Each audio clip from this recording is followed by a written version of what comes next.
საკაურიძემ, რომელიც უცბად გახდა ტელეკომპანია ობიექტივის საკონტროლო პაკეტის მფლობელი ხალხო. ეს საკონტროლო პაკეტი აჩუქა ვინმე ნოდარ ჭარხალაშვილს. მე მოვედი თქვენ სახლში, მომეწონა მაგიდა, დავისაკუთრე ეს მაგიდა, ჯერ ხო წაგართვით, წავიღე. ეხლა ეს მაგიდა ვაჩუქე სულ სხვას.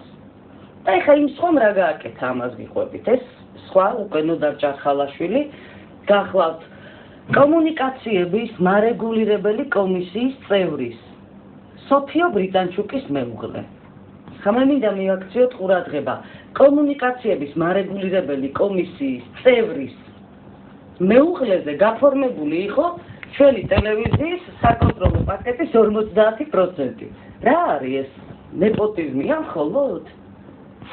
იქნებ უფრო ღრმად წავიდეთ და უფრო სერიოზული დანაშაულია კიდე.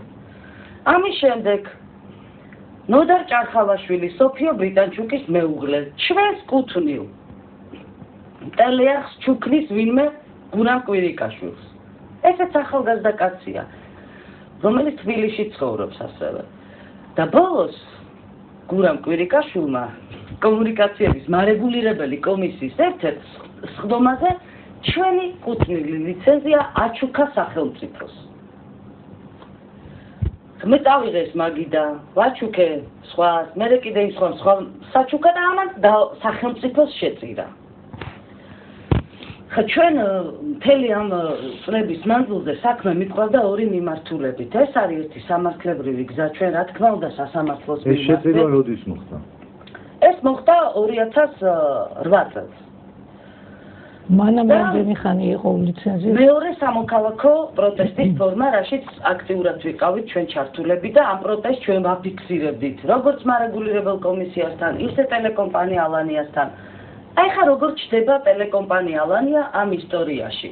როდესაც ჩვენ წაგვართვეს სიხშირე მარეგულირებელმა კომისიამ, ანუ ხელისუფლებამ და მიხეილ სააკაშვილმა, პირდაპირ ვთქვათ ეს.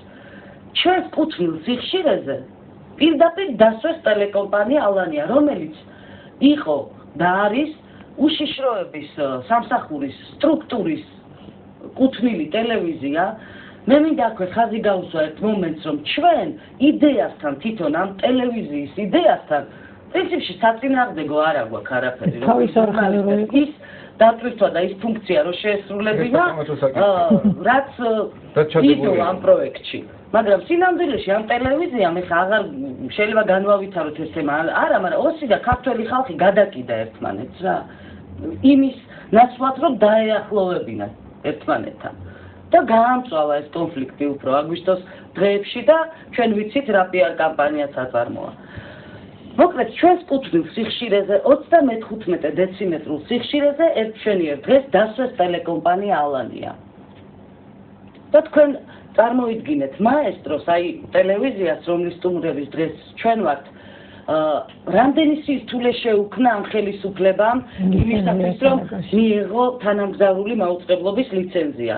ეს დაკავშირებული იყო პროტესტის უამრავ ფორმასთან, გამოსვლებთან, ჩვენს აქტიურობასთან, საერთაშორისო ორგანიზაციების ჩართვასთან და ძალიან რთულად მიაღწია ამას მაესტრომ და ტელეკომპანია ალანია დღისით მზისით ხვის კუთვნილ სიხშირეზე მაუწყებლობს ულიცენზიოდ და ჩვენ ობიექტივი ჟურნალისტები ამას ჩვენი გამოძიების ფარგლებში ვამტკიცებდით მთელი ამ წლების მანძილზე და იცინოდნენ ხელისუფლების წარმომადგენლები, რომ თქვენ ესე არ არის ის სხვა სიხშირეზე გადის. მაგრამ არა. ტელეკომპანია ალანია დასვეს ჩვენ სიხშირეზე და ეს დაგვიდასტურა სულ ცოტა ხნის წინ, რამდენიმე დღის წინ მარეგულირებელი კომისიის ახალმა ხელმძღვანელმა ირაკლი ჩიქოვანმა, რომელიც თავის დროზე რუსთავი 2-ის მფლობელიც იყო, მოგწერა წერილი, სადაც პირდაპირ წერია, ძალიან კონკრეტულად. 2008 წლის 16 მაისამდე ტელეკომპანია ალანია მაუწყებლობდა ულიცენზიოდ. ანუ ლიცენზია მიიღო ალანიამ 2008 წლის მაისში. მაშინ ვეკითხები მე ახლა დღეს მიხეილ სააკაშვილს, რომელიც რამდენიმე წუთის წინ გვპირდებოდა, რომ არ დაატერორებს ჟურნალისტებს.